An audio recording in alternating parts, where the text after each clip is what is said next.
So welcome back to Orthodoxy 201. We have been going through the chapter on Revelation, and it's my hope that we'll actually finish this chapter tonight and then start next time with the chapter on Orthodoxy. So as we've been discussing Revelation, this is, of course, God's self-disclosure of himself to mankind. And this self-disclosure, this revelation, this manifestation of God, this theophany, epiphany, it happens most powerfully in the revelation of Jesus Christ, the incarnate Son of God, who reveals the invisible Father to us in himself, and who sends down the Holy Spirit upon his church, so that this knowledge of God, this participation in God, this communion with God, this revelation of God could be extended to the entire world. Last time we looked at a work by Tom Holland, who is a British historian, and he speaks about how Christianity remade the world. We've been talking about how the ancient world was barbarous, immoral, and corrupt in many ways. And through the coming of Christ and through the expansion of the church throughout the world, we entered into a new era, an era that was illumined by the light of the gospel, by the ethical and spiritual and moral precepts of the commandments of Christ. And the world was forever changed in the positive direction. And even though, as Tom Holland notes in his work, we have moved into a post-Christian era, an era that is marked largely by secularism, that the moral teachings of Christ, his precepts, his commandments, they have not been outdone. They still are the underpinnings of the societies that are considered to be modern or progressive or advanced. The teachings of Christ have not been superseded. They are still there, even when people deny Christ himself. They can't surpass his moral, ethical, and spiritual teachings. So this legacy of Christianity remains. However, the challenge is how long can that legacy remain? How long can the teachings of Christ be kept in the minds and in the hearts of people who have turned their backs on the Christian faith, who have become secular, who have rejected the God who gave these gifts of divine revelation to man for the transformation and transfiguration of the world. We'll talk a little bit more about that today as we look at some secular replacements for the divine revelation that has come through Christ. But last week we spoke about how Christianity had changed the world with these elements in mind: human dignity, moral vision, with regard to the poor, slavery, women's rights, children's value, forgiveness, justice, violence, and cultural legacy. And this was just to name a few. And we saw the stark contrast. Really, it was night and day. It was darkness and light between the era before Christ and the era after Christ. We spoke about Christianity's unique influence in the world and how Christianity is truly global, where most of the other religions are simply regional. They have not spread as far as Christianity has, and their moral and ethical frameworks fall short. Their influence, these other religions, on science, education, art and culture, charity and social work are all limited by comparison to the influence that Christianity has had. Among the religions we looked at that are localized, regional, that did not have this universal appeal and this global spread was Hinduism, centered primarily in India, Buddhism in the Asian countries, Islam in the eastern part of the world, and in particular now in North Africa, having spread not through the conversion of peoples, but through the sword, and if you will, maybe a forced conversion, but not by inspiration, but by compulsion. And Islam remains in this local area. You have a spread now into European countries, and the rise of Islam is occurring there through immigration and through birth rates, where we see in the West birth rates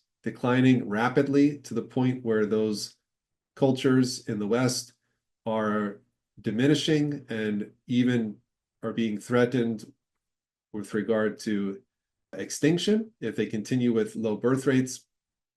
In Islam, the birth rates are 5, 6, 7 times what you see in Western countries. So Islam spread through the sword, through forced conversion, and now is spreading through birth rates. Judaism, predominantly in Israel. You do have Jews in America, but a small percentage of them. And then we looked at Christianity, which has spread everywhere over the face of the earth. And that area that is recognized to be predominantly Islamic used to be Christian, right? Because Islam took over many of the Christian lands and subjugated the Christian peoples, either putting them to death or forcing them to convert or to have kind of this low class status and being subject to their tyranny. So Christianity is the predominant religion of the world with this global spread and reach. But we do see a rise of non-religious people who are turning away from belief in God and becoming more and more secular.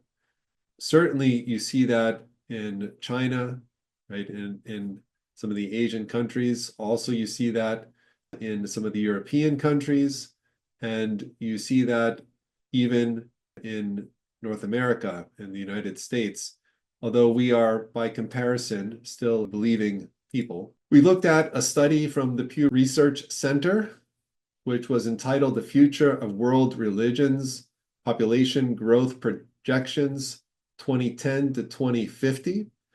And this was trying to anticipate the shift in religious belief. And what we saw in the study was the projection that there would be an increase in those who would consider themselves to be unaffiliated. Now, these are not atheists, as we've said, but they are not belonging to one of the major religions of the world. And the greatest shift is away from Christianity.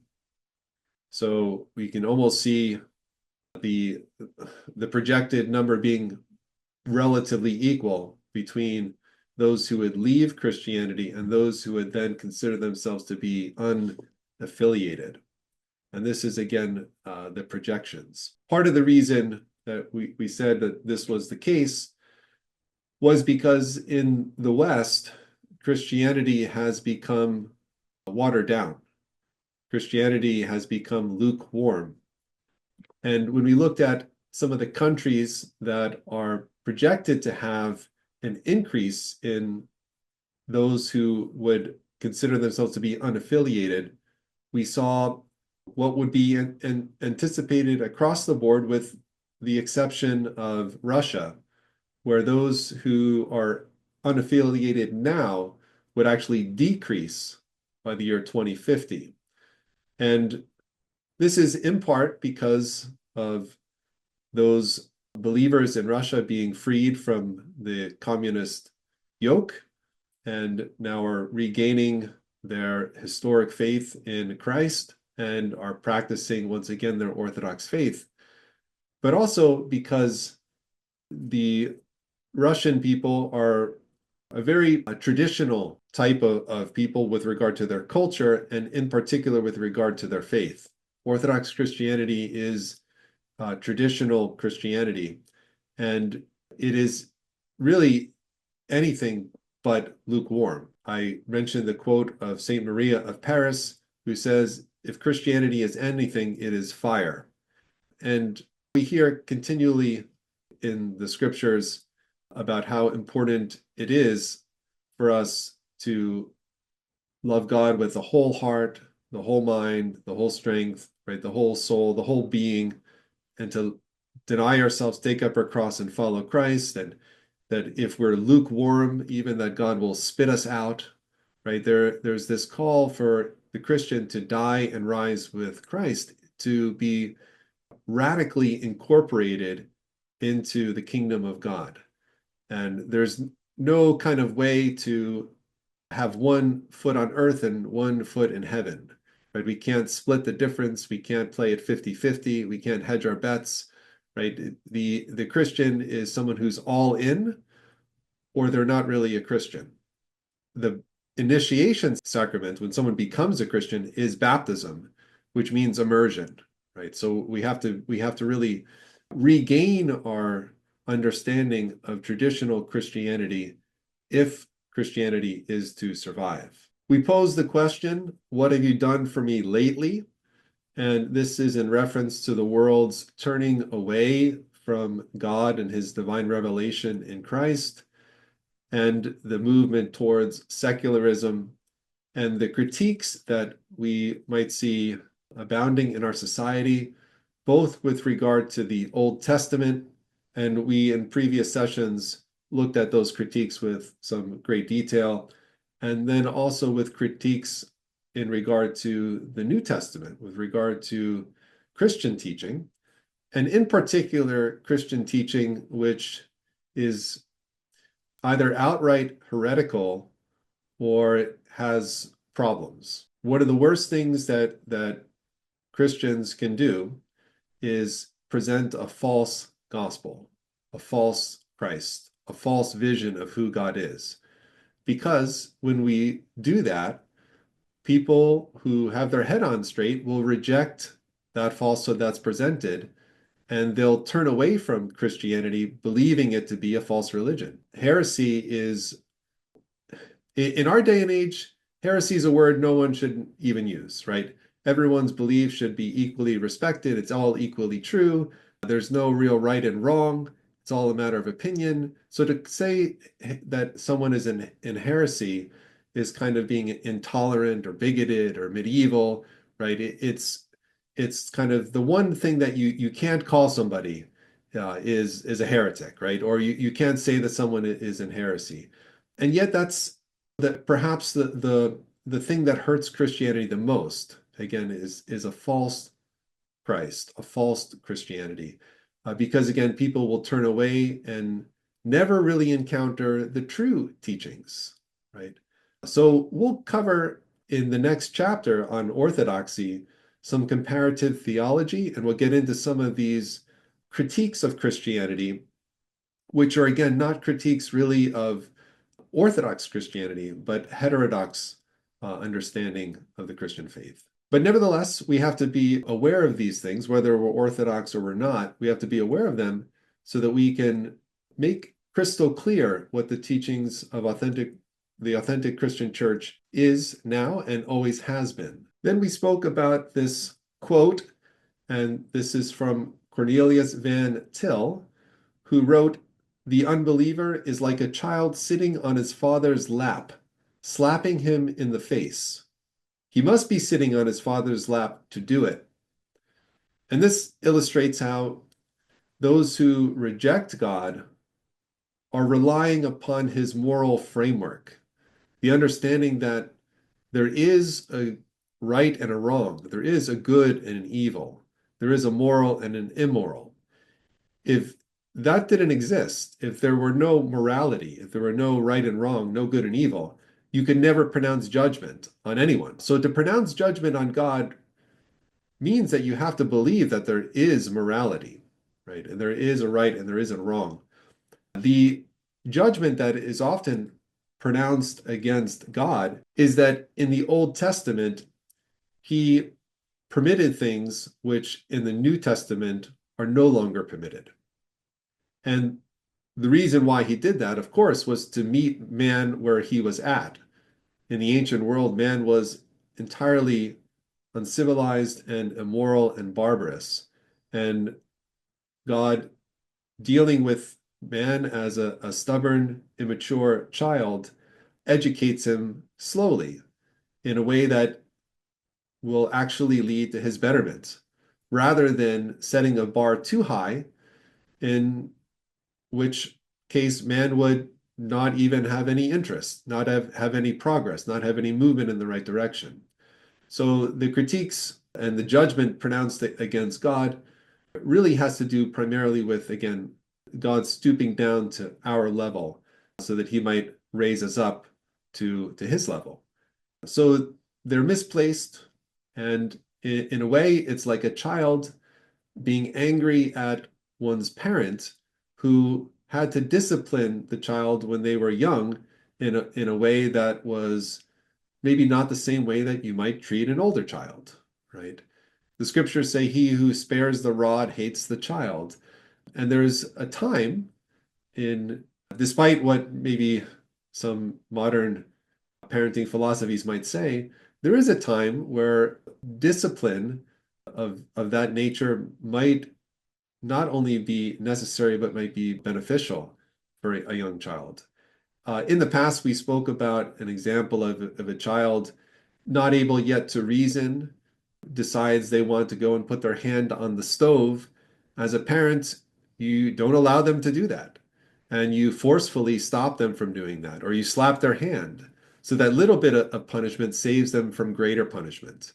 And that's certainly what we see God doing in the Old Testament, teaching man in a way that used discipline that might seem harsh compared to how God can speak to man when he has been now progressing and has become more mature and more rational and reasoning, which is how God deals with man in the New Testament. Okay, so that was where we left off last time. And now we are on this slide, which deals with the idea of replacing religion. So, Suzanne, can you take this one for us, please? Replacing religion. The word religion comes from the Latin religio, which is thought to derive from religare, meaning to bind or to tie. This root emphasizes the idea of being connected, especially in relation to God, moral order, and community. Religion, therefore, was not given to restrict man, but to unite him in loving communion with the divine. Religion often carries negative connotations due to human hypocrisy, legalism, historical abuses, and misinterpretations. When distorted, it can become associated with control, oppression, or mere externalism, rather than true inner transformation. However, when practiced as intended, religions guides man toward God, renewing his heart and leading man toward love, truth, and salvation. As James chapter 1, verse 27 teaches, religion that is pure and undefiled before God the Father is this: to visit orphans and widows in their affliction, and to keep oneself unstained from the world. Christianity, rooted in God's revelation, calls humanity beyond its limited understanding and desires, offering direction toward the true good, God Himself, who knows what is best for our well-being. Religion acts as a safeguard, protecting us from the dangers of misusing our free will. Just as a fence keeps someone from wandering into danger, the Christian faith helps prevent us from straying into actions that harm our spiritual, moral, and physical well-being. A person who claims to be moral or even spiritual, but not religious, has no firm objective foundation to bind them to the good beyond their fluctuating will and the ever-shifting definition of well-being. Thank you, Suzanne. So in this cute little graphic on the right, we see the physician there with the ambulance and the stretcher. waiting for this person to fall off the cliff, right? And that, of course, is not how it should be. And he realizes he's got to do something that's maybe a little bit more proactive. Maybe it might seem restrictive, right, to put a fence there at the edge of the cliff, but it probably makes sense. And how much hurt or even death could be prevented by having some restrictions. We have restrictions across the board in a whole host of different things beyond religion for that very same reason. I drove over the Annapolis Bay Bridge today, and believe it or not, there were guardrails on the side of the bridge so that I didn't drive off into the water, right? Yes, it did restrict my freedom. I was not able to drive off into the water, but it was probably for my own good. And we have countless examples of that because we need that. We need restrictions. We need to be bound and tied to that which is good. And of course, God is that which is, he's the one who is supremely good. So religion is meant to unite man to the good and to keep him from evil, unite him to life and to keep him from death. In this third paragraph, the point was made that many times in our day and age, we hear people say that they are moral or ethical or they're spiritual, and yet they have no religion. They don't need a religion because it's not necessary. That is a common statement that people make. And we do well to ask the question, is it actually true? Can we survive without religion, without something to bind us or to restrict us, most especially when we need it, not when we want it? And there's a difference. Religion is there to help us not when we want to practice faith, but when we don't want to practice our faith, right? Religion is there to help us when the mind wanders into falsehood or the heart goes into selfishness or the will desires to do something that's improper, right? That's particularly when we need religion. We need religion when we don't want religion. Okay, so let's pause for a minute here and consider this little story, which we've spoken about. I think maybe in the past I've mentioned this to some of our parishioners here in different contexts. And maybe even we talked about it in Orthodoxy 201 at some point. But Catherine, can you take us through this one, the collapse of chaos, please? Okay. The collapse of chaos. A duke was hunting in the forest with his retinue of men at arms and servants. He came across a tree. Upon it, archery targets were painted, and smack in the middle of each was an arrow. "Who is this incredibly fine archer?" cried the duke. "I must find him." After continuing through the forest for a few miles, he came upon a small boy carrying a bow and arrow.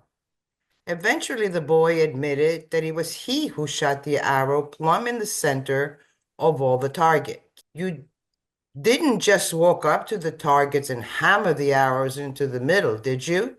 asked the Duke worriedly. "No, my lord, I shot them from 100 paces. I swear it by all that I hold holy." "That is truly astonishing," said the Duke. "I hereby admit you into my service." The boy thanked him profusely. "But I must ask one favor in return," the Duke continued. "You must tell me how you come to be such an outstanding shot." "Well," said the boy, "first I fire the arrow at the tree, and then I paint the target around it." From The Collapse of Chaos by Jack Cohen and Ian Stewart. Thank you, Catherine. It is a humorous story, isn't it? But deep beneath it is some real profound truth. Everyone wants to be right. There's a sense within the human being that we want to be correct, right? We want to be, if you will, righteous, right? There's a moral, an ethical, a spiritual desire to be good. And we want that in everything because that's what we were made for. We were made for God and his goodness. The question is, though, how can we arrive at it? We talked in the previous two sessions about the illustration of archery and sin being missing the mark, right? And what God is trying to do for us is to teach us how to shoot, how to focus and to aim and to connect with our goals, our targets, right? And to truly be good and to be loving and to be virtuous and for that to be real. And there has to be kind of this progression from the outer rings to the inner rings to the bullseye. And we looked at the Old Testament to the New Testament, and this movement, right? This progress that actually makes us into moral, spiritual, and ethical people by God's grace, right? In this story, we hear actually about kind of the reverse of that. There is no standard, there is no correction, there is no judgment, there's no criteria by which we can progress. This boy shoots his arrow, and wherever it lands, he paints the bullseye around it. He paints the target around it. So he's always going to be right. He's always going to be spot on. However, that's not how the game is played, right? That's not how reality works. And it's artificial. And that's what we do so often in our society. We shoot the arrow of our own personal agency, our own free will, our own desires, whatever we want. And then we say that that's exactly as it should be. I was made this way, or this is who I am, or you have to accept me this way because otherwise you don't love me, you don't respect me. We simply want everybody to accept us exactly as we are, whether we are truly righteous or we are not. And it's interesting too that it's not just that we paint our own bullseye around the arrows that we shoot, but we force others to do it as well. We want everybody else to be on board with our new understanding of morality. So, for instance, when we tried this experiment of moving to the acceptance of gay marriage, or we moved towards this acceptance of transgenderism, it wasn't just that certain people decided that's how I'm going to live my life, and that's what I'm going to consider to be righteous, and I'm going to paint my own target around that. But they are also now trying to require others to paint circles around what they think to be righteous. And if you don't do that, if you're not on board with condoning the new morality, somehow there's something wrong with you, right? They expect everyone to be on board with their form of new morality, which is actually not morality at all, because morality again deals with an ontological difference between right and wrong, good and evil, life and death, right? These are realities that are underpinned in the very essence of existence. And they're not something that's ambiguous or subjective or determined by an individual person that differs from others. These are objective universals, right? That's the nature of morality. So this illustration, again, humorous, but also hopefully instructive, so we can see where we're at in the world today. Okay, so we spoke about in these previous slides how religion is being pushed aside and we're becoming more secular.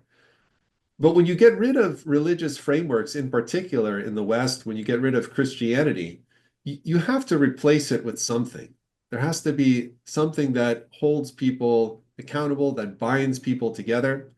And there are two main secular moral frameworks that are being presented today. The first is evolutionary morality, and the second is secular humanism. So I'll take this slide myself, and then we'll ask the readers to continue with subsequent slides. So evolutionary morality, a moral framework rooted in survival-driven behaviors, shaped by evolution, emphasizing instincts, cooperation, and adaptation for species continuity. Evolutionary morality is all about survival. Even though, and we discussed this at length, scientifically, biological evolution in the macro sense of the descendancy from a common ancestor, none of that actually plays out scientifically. You still do have people with this type of approach, this type of worldview, trying to use that framework to now discuss moral questions. And what becomes moral, what becomes ethical, is that which leads to survival. So whatever it is that brings about the continuance of the species is something that is moral or ethically sound and correct. Even, and this is a remarkable example, in these developments of AI and the large language models and such, Elon Musk was teamed up with another gentleman, and I forget his name, but they were teamed up on creating an AI framework. And Elon Musk and his counterpart came to a disagreement. And it was basically because Elon Musk wanted to make sure that AI was going to be friendly to human beings. And the other person did not want to put any safeguards in. He was of the mind that if AI excelled human intelligence and became more powerful, then it should destroy the human race. And that would be ethical, because that's how evolution works, right? It's the survival of the fittest. Now, most people don't have that hardcore understanding, right, when they're thinking about evolutionary morality, but some do. Some are committed to that in an extreme way. Okay, so secular humanism, a human-centered ethical system prioritizing reason, science, and shared experiences to maximize individual and collective well-being, excluding divine influence. Of the two, this is the one that is more dangerous. This is the one that is more appealing to the masses, right? Because it's common to believe that religion just divides people, that all of the wars fought in the history of mankind were all about religion. And that's not true, by the way. But that is kind of a conception that many people have today. And if we're talking about reason and science and shared experiences and maximizing individual and collective well-being, like how could you be against that, right? It's everything you could possibly want in the modern progressive world. So we'll talk more about secular humanism in some detail and really expose it for what it is. But this is just an introduction to the two main predominant secular moral frameworks to replace religion and Christianity in particular. So let's talk a little bit more about evolutionary morality. So who are we up to now? Matthew? Yes, sir. Evolutionary morality. Evolutionary morality is rooted in the theory of evolutionary biology and natural selection, with moral behaviors being seen as adaptive traits that have evolved to ensure survival and reproduction. Key idea: behaviors deemed moral are those that promote the survival of the species, cooperation within social groups, and the continuation of genes. The drive to act ethically may stem from instincts that enhance social cohesion or individual survival. Ethical implications. Morality in this framework is not universal or objective, but is contingent on the survival needs of a species in a specific environment. Actions are considered moral if they increase the likelihood of survival or societal well-being, but the framework doesn't provide a transcendent or inherent good beyond survival. Criticisms. The problem with evolutionary morality lies in its focus on survival, which may justify selfish or harmful behaviors like exploitation or aggression in certain contexts. It also struggles with the issue of moral relativism. What is moral in one society or context may not be moral in another, and it doesn't provide a clear basis for objective moral standards. Thank you, Matthew. So evolutionary morality, it has some truth to it in the sense that the commandments that God gives to us, they actually do lead to life. When we keep the commandments, it leads to well-being, flourishing, and life.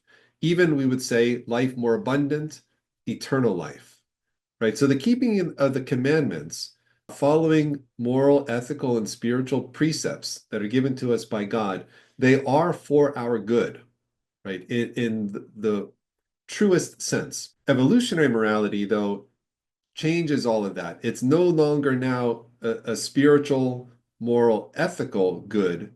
It is simply a biological good. It is the survival or continuance of a particular species, right?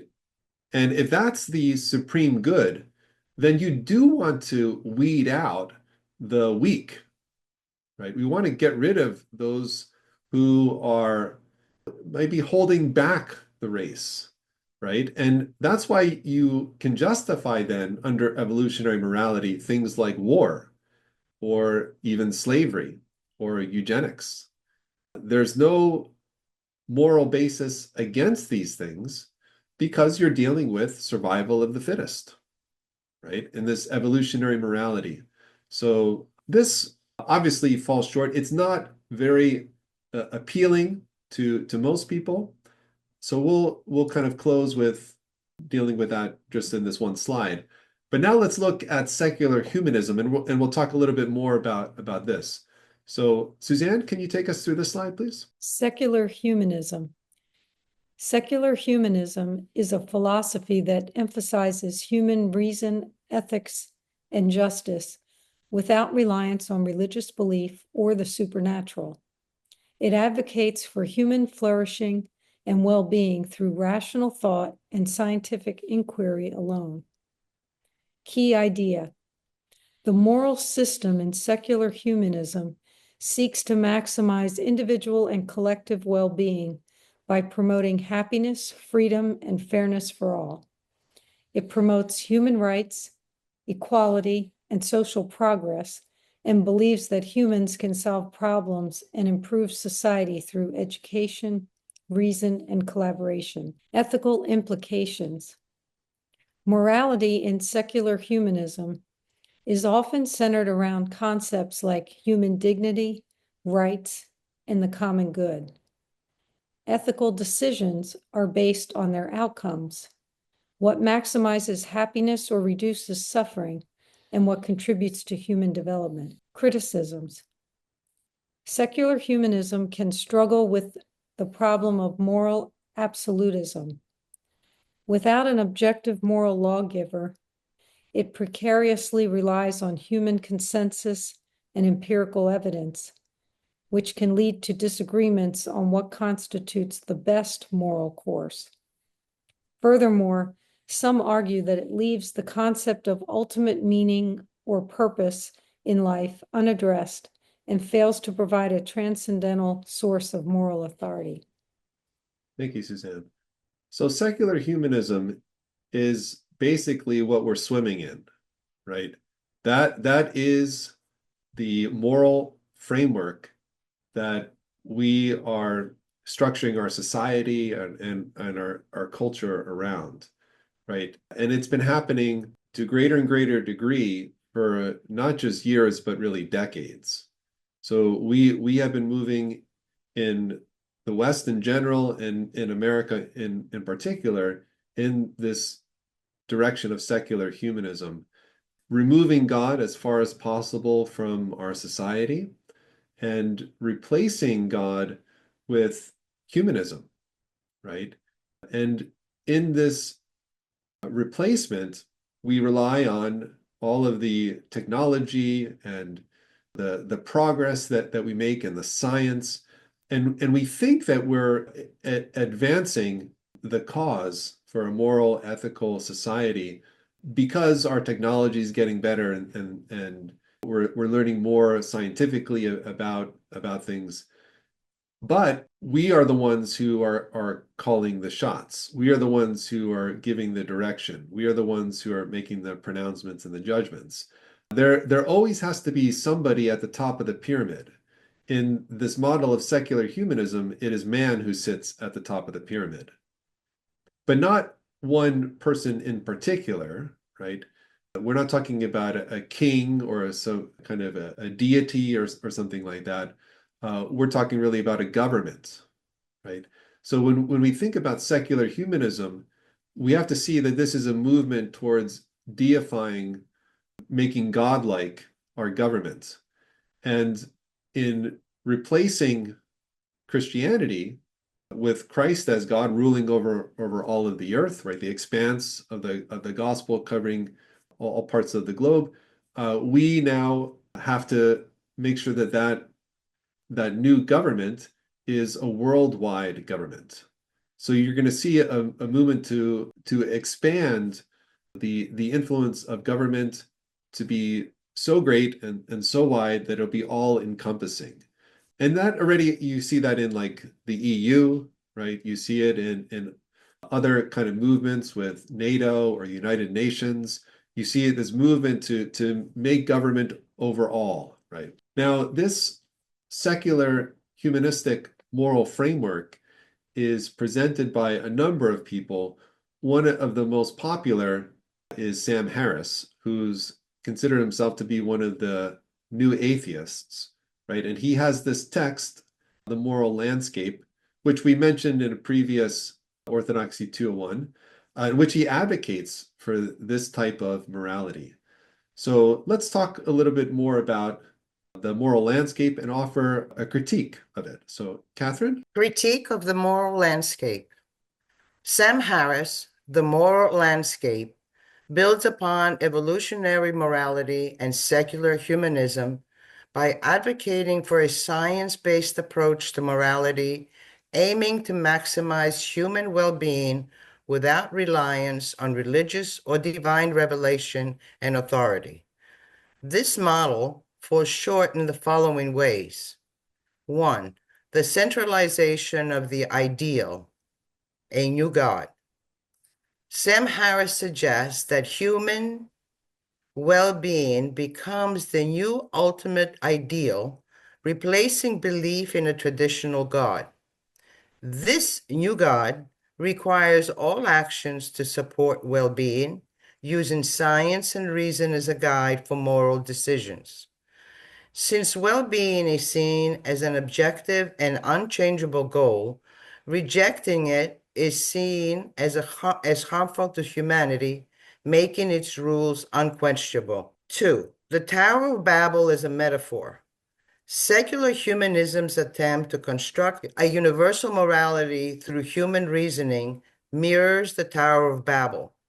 Humanity trying to create a perfect moral system without divine reference. By excluding divine law, Harris's framework risks overlooking the possibility that true moral order comes from God, creating a system that lacks transcendence and non-compulsory authority. This attempt exalts human wisdom, leading to an overly rigid or authoritarian ethical system. Thank you, Catherine. So this metaphor of the Tower of Babel, we looked at previously, actually, when we were dealing with the chapter on the Logos, right, and the rejection of Christ as the reason, the purpose, the meaning behind everything, and how in the absence of Christ, other meanings and purposes and reasons had to be generated, and that they were humanistic. That's what we see here happening with moral frameworks and with the governments who have to, by force and by compulsion, make sure that those frameworks are being followed. And how could you argue with the government? Because it's all science-based, it's factual, it's quote unquote objective. Now, the science of today is replaced by the science of tomorrow and the next day and the next day. So science is always our best attempt at understanding the universe, but it's always falling short because it's always progressive. We're always growing in that. When you're dealing with a government that is going to be having to enforce its laws, and that's the nature of government in this world. Government will incentivize and it will punish. It will point us towards the good, and it will punish us when we choose that which is bad, according to its own standards. We now have a loss of freedom, and there's always this struggle between how big should government be and how much freedom should man have, right? When we're dealing with Christianity and God's government, God's laws, his commandments, his statutes are perfectly lined up with reality. So much so that when we keep his commandments, when we follow the laws, they're for our own good. When we break them, they harm us or they can lead to death, right? So God's laws are not arbitrary. They are tied directly to reality, where the government is giving its best shot at trying to find that, trying to find what well-being might be. And it's something that's defined in very disparate ways. So you have a whole spectrum of people who might say, well, I think that gay marriage is good for society, where you have people who say that I don't believe so. People who say that transgenderism is good and people who say that it's not, right? So you have this wide spectrum that exists, and the government is going to be then comprised with people who win out in those fights, right? It's a power game. It's not necessarily a question of what scientifically actually is for well-being. It's about politics, and it's about power, and it's about authority, and it's about compulsion. And this leads actually not to society uniting in that which is good. It actually leads to greater and greater division, right?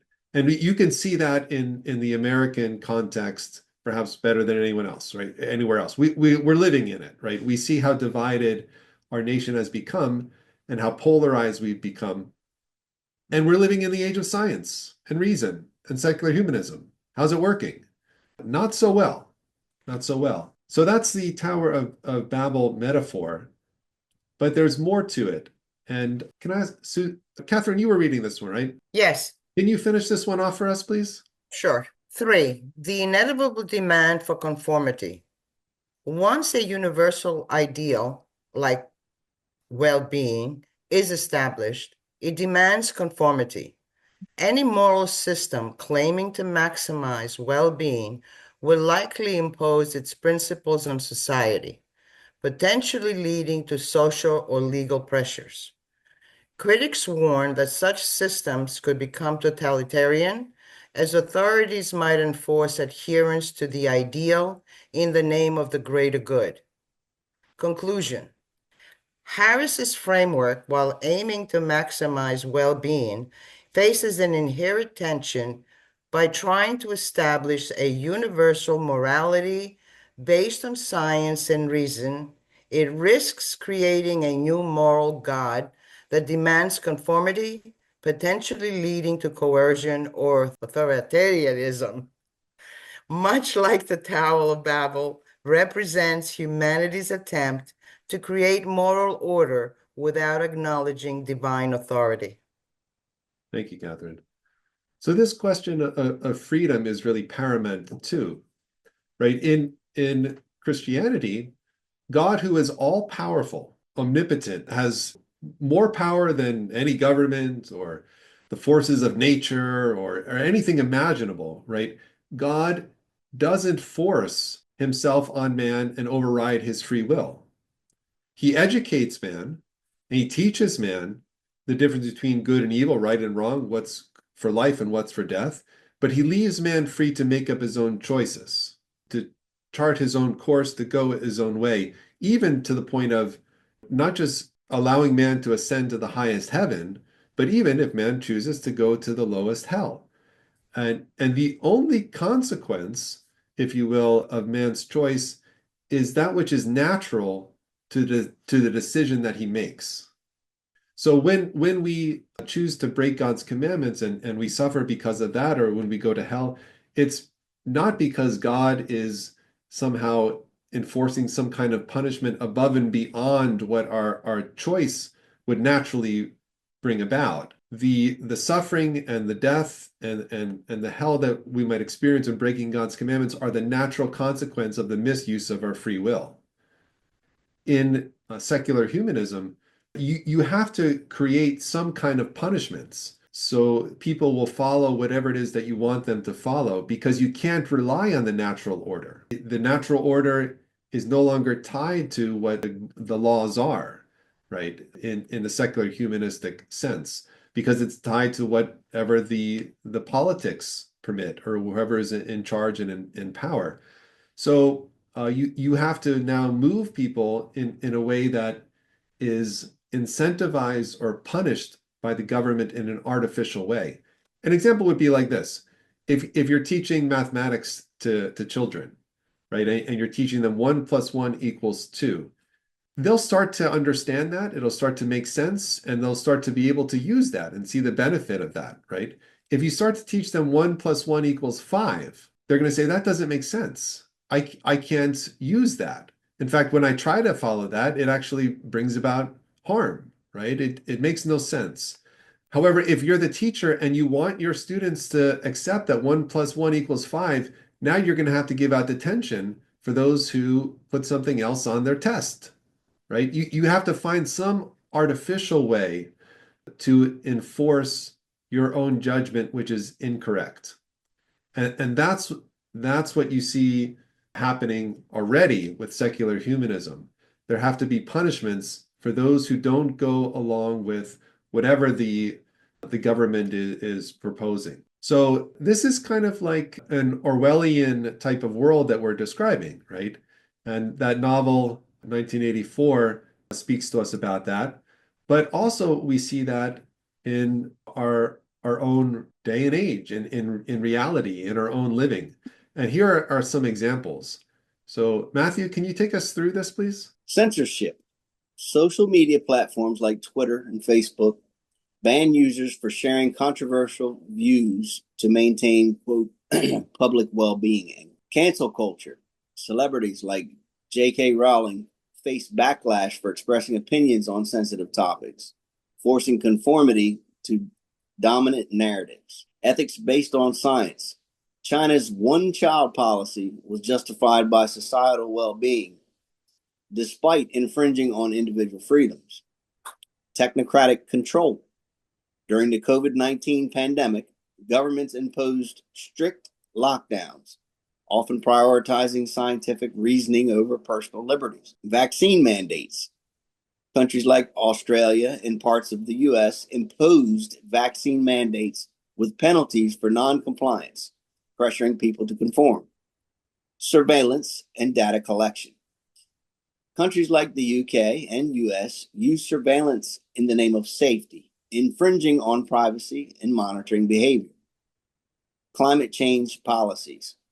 Aggressive climate policies, like carbon taxes, are justified by collective well-being, sometimes limiting individual freedoms. Social credit systems.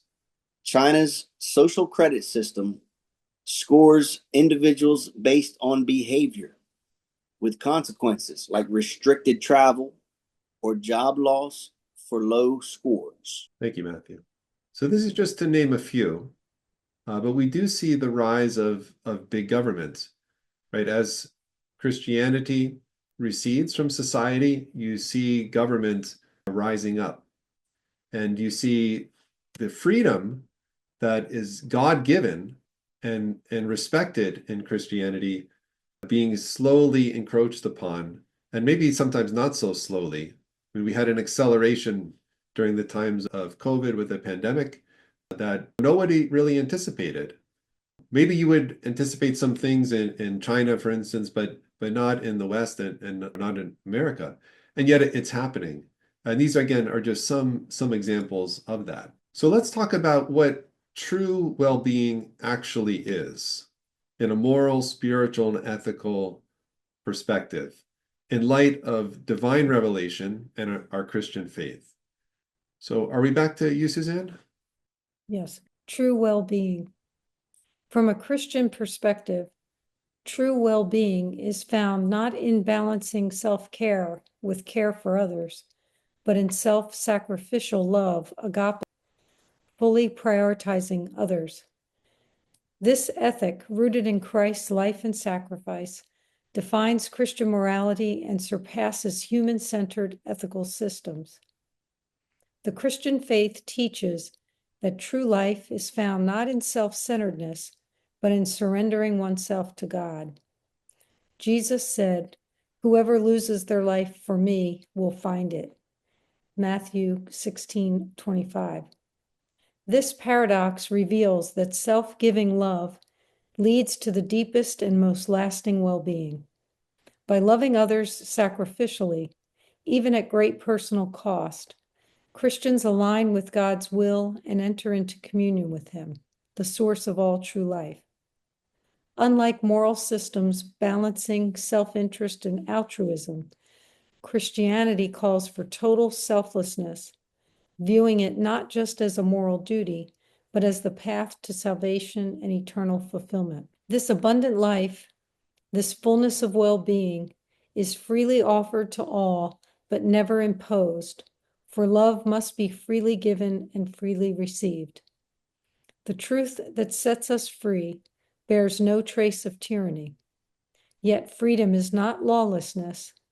Evil carries its own consequences, death, the inevitable result of rejecting God, who alone is the source of goodness, life, and resurrection.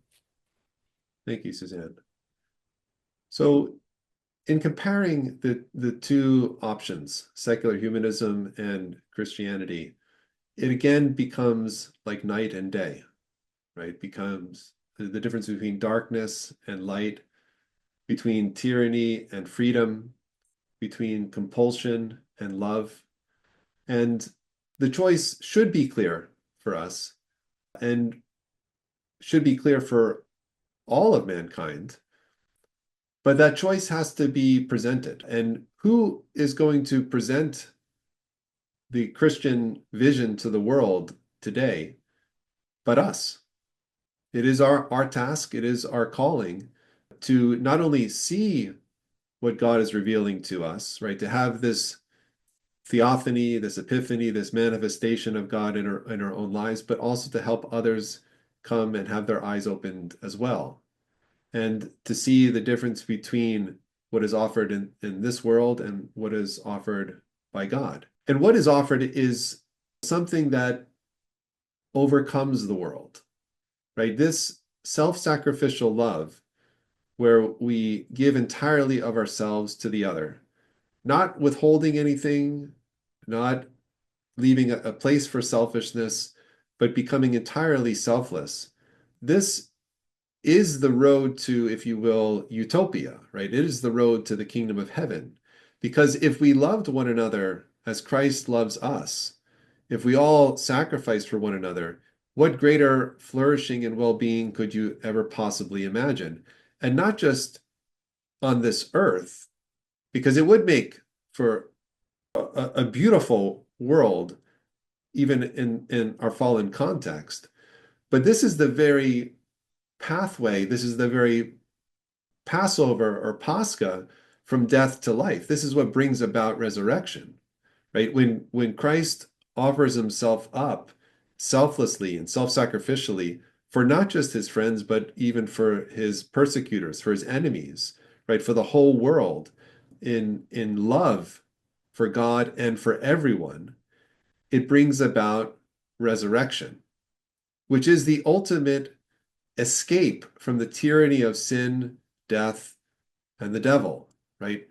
Christ is now through the resurrection, the first fruits of the next age, the firstborn of the dead. He's said to be the firstborn of many brethren, right? The Christians are those who are called to experience this death and rising with Christ and to be the lights of the world, right? To help share God's life, which is eternal, even in this temporary life.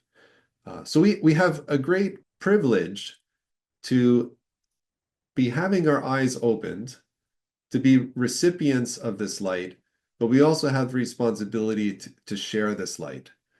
And I want to close with this two slides actually on the vision of God. And this is from the church fathers on how we can participate more in this vision and share this vision with others. I know we're a little bit over on time, but I just want to close out this chapter because it's just these final two slides. So are we back to you, Catherine? We are. The vision of God. Blessed are the pure in heart, for they shall see God. Matthew 5:8. Why is the truth, it would seem, revealed to some and not to others? Is there a special organ for receiving revelation from God? Yes.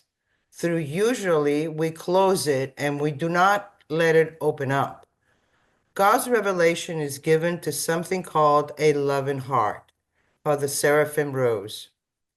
The Church Fathers' teachings emphasize the importance of humility, prayer, and obedience in the spiritual life while acknowledging the mystery of divine grace and providence.